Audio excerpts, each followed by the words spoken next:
السلام عليكم. أنا عايز أسأل حكومتنا الكريمة، يعني إيه معوق في وجهة نظركم؟ هو أنتوا فاهمين الإعاقة دي مفهومها إيه يعني؟ الإعاقة دي بس مفهومها واحد، الأربع أطراف مقطوعين، يعني ده اللي أنتوا فاهمينه عن الإعاقة ولا إيه؟ مش فاهم أنا يعني. لو أنتوا مش عارفين أنا ممكن أفهمكم. معاق ده يعني معاق ما بيقدرش يمشي بالطريقة الطبيعية. حلو الكلام؟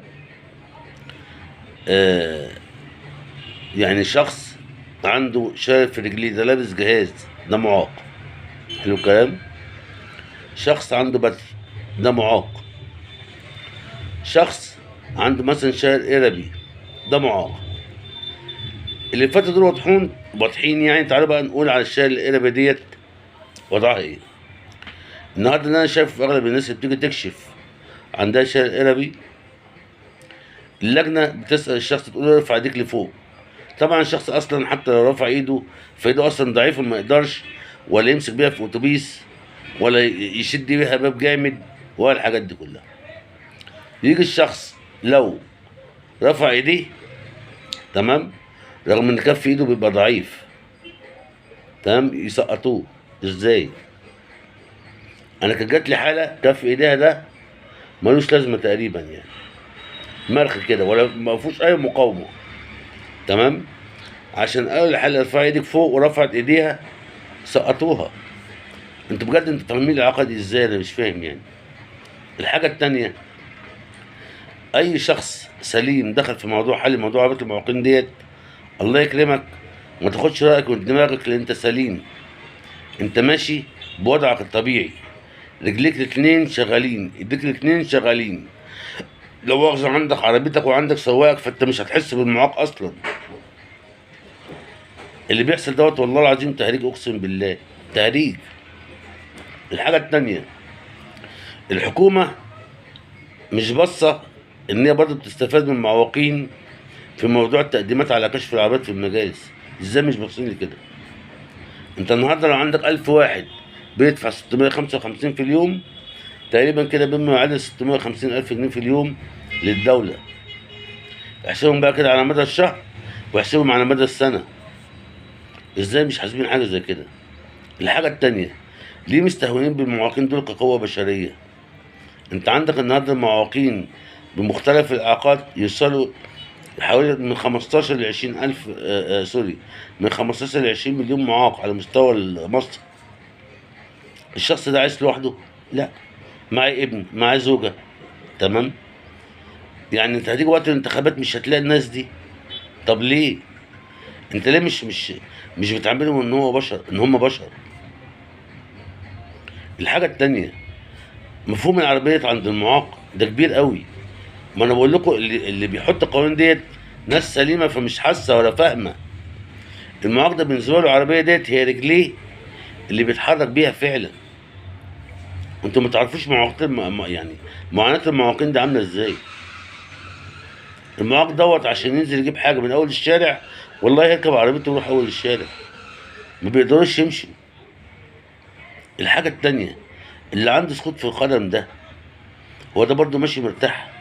لا يا جماعة، المفروض والله بس يعني اولا احنا بنبص من جميع النواحي. ما المعاق ده بيدفع فلوس، حلو، الدولة بتاخد فلوس. اصل انت النهارده لما مؤاخذة في كلمة، انت مش بتديله العربية من جيبك، لا، انت حضرتك اللي بيحصل ان هو اصلا بيتحمل تكلفتها لحد ما بتيجي مصر، وانت بتاخد بعض الرسوم والحاجات دي، يعني انت برضه بتستفاد منه، مش جايبها له من جيبك انت كلها وهو مش دافع حاجة. وفي نقطة مهمة جدا، لازم برضو احنا قلنا الحكومة دي عشان خاطر يعني يعني الناس تتعلم الصبر معاها، لازم هي كمان تقدر. انت النهارده بتاع تكافل وكرامة ده بياخد قد ايه اصلا في الشهر؟ بياخد قد ايه؟ بياخد 500 600 جنيه. احسبهم كده في السنة بكام؟ طول السنة ده كده ده مرتب موظف. يعني هو بياخده طول السنة ده يعتبر يعني مرتب شهر بالنسبة للموظف. الراجل دوت لو كان باع جوابه ما باعش جوابه عشان هو راح يجيب بيه مخدرات، لا، ده باع جوابه عشان ياكل عياله، او عشان عنده بنت هيجوزها، او مديون. ما ينفعش ان احنا كمان نقتله. ارجوكم فيما يتعلق بفوق العربيات بلاش بتاع تكافل وكرامه، نقرفه ونعدمه. يعني يا ريت تعدوها المره دي، خلي الناس تشيل جميل للحكومه اصلا. على فكره بوجه كلام مباشره للحكومه والله. احنا لازم تحسوا بالناس عشان الناس تتفاعل معاكم وتصبر. لكن الناس صابره صابره وانت ما فيش منكم اي نوع من انواع التنازل. لا، لازم تتنازل شويه. المفروض الازمه الحاليه ديت بتوع التكافل والكرامه حتى يطلعوا عربيات، تمام، تسامحوهم وتطلعوا العربيات عادي. بس كده، لان اللي باع ده ما باعش بمزاجه والله. الحاجه التانيه، انت جاي على معاق خد 50,000 مثلا في مده 5 سنين. يا باشا تعالى يا باشا دور كده، دور على العيادات الخاصه. انا الكفر بتاع السنه اللي انا عامله ده اهو، انا عامله ب 3000 جنيه. حلو الكلام، ومش مظبوط وزي الزفت. الله، يعني شوف النهارده الدكتور دوت رحت له في مرتين كسب مني 3000 جنيه، وهو ما بيدفعش ضرايب وقاعد مستخبي في عيادته. ما تدوروا على الناس دي يا جماعه، دوروا على الناس اللي هي بتكسب في اليوم ال50,000 جنيه. مش تيجي على المعاق اللي هو بيكسب 50,000 جنيه في مدة ال5 سنين وتعدمه، وسايب الدكتور اللي فتح له عياده خاصه. ده في دكتور يعني والله العظيم 3 جزار، ده في مدينه نصر. ده الراجل دوت بيعمل رسم حشو العصب، بيعمله ب 1200 جنيه. ده في مرتين ياخد 1200 جنيه. ده في سنه واحده ولا في درس واحد. الله، سايبين الناس دي ليه؟ يعني تخيل دوت كده مثلا جاله 20 واحد في اليوم، ها كسب له كام؟ كسب له 20,000 جنيه في اليوم.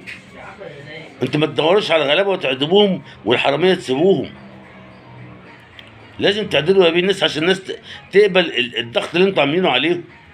لكن كده الوضع صعب جدا والله، مش مظبوط. وبعدين ندور الفئه ديت مش فئه مهمشه، دول مواطنين وليهم حق الانتخاب. فانت النهارده لما تعمل فيهم كده يبقى هم واتباعهم خلاص بقى هيقطعوا بقى. انا عارف الموضوع مش هيفرق عندكم، بس برضه ما ينفعش. المواطن دوت اللي احنا داخلين عليه عشان البلد تقوم زي ما انتوا بتقولوا، لازم برضه نديله حاجه كويسه. انا واحد من الناس والله العظيم 3، انا حاولت اقدم على شقه، ما عرفتش. ما عرفتش ليه؟ عشان في شقه ورثه اللي ابوها بتاعت امه وابويا. طب واحنا كلنا كاخوات متجوزين هنروح نقعد في الشقه مع بعض؟ يا جماعه مش صح. خفوا على الناس شويه، بجد الناس تعبانه والله العظيم، الناس فعلا تعبانه. يعني نحس ببعض. وبعدين في نقطه اللي انا اصلا شايفه، الحكومه بتسيب السايب وتمسك المربوط. لا، يعني ماشي، انت النهارده عندك حوالين المجالس الشقط هناك كتير. ليه؟ انت جاي على المكاتب وبتحكمها، المكاتب اصلا اللي بتخاف تعمل حاجه غلط عشان ما حدش، يعني لان اصلا كل البيانات ده طبعا ده ايام ما كان في مكاتب اصلا، يعني كانت كل المكاتب اللي هناك الاسم عارف بيه. طيب دول انت عمال تحاسبهم وسايب اللي واقفين في الشارع عمال يستقطعوا الناس ويجيبوهم وتعالى صور لك وتعالى اعمل لك، والناس المرميه في الشارع ما في مكاتب بتصور. فيا جماعه يعني اتعلموا، يعني لو سمحتوا معلش انا برضه راجل كبير، يعني اتعلموا ان احنا نمسك السايب عشان المربوط يتعدل، لكن مش نسيب السايب في السايب ونمسك المربوط. وبعدين حسوا ان المعاق ده بالنسبه له العربيه دي والله العظيم مش رفاهيه. العربيات دي رجلين اللي بنتحرك بيها. ولازم برضه تحط في دماغكم، انت النهارده بتقول 1200 سي سي ومش تربو. المعاق ده عنده اسره، ممكن يكون معاه كرسي متحرك، عنده ولاد، إيه هيركبهم ازاي في العربيه وهتستحمل قد ايه؟ فكوها على الناس ربنا يفكها. يلا، السلام عليكم ورحمه الله وبركاته، مع السلامه.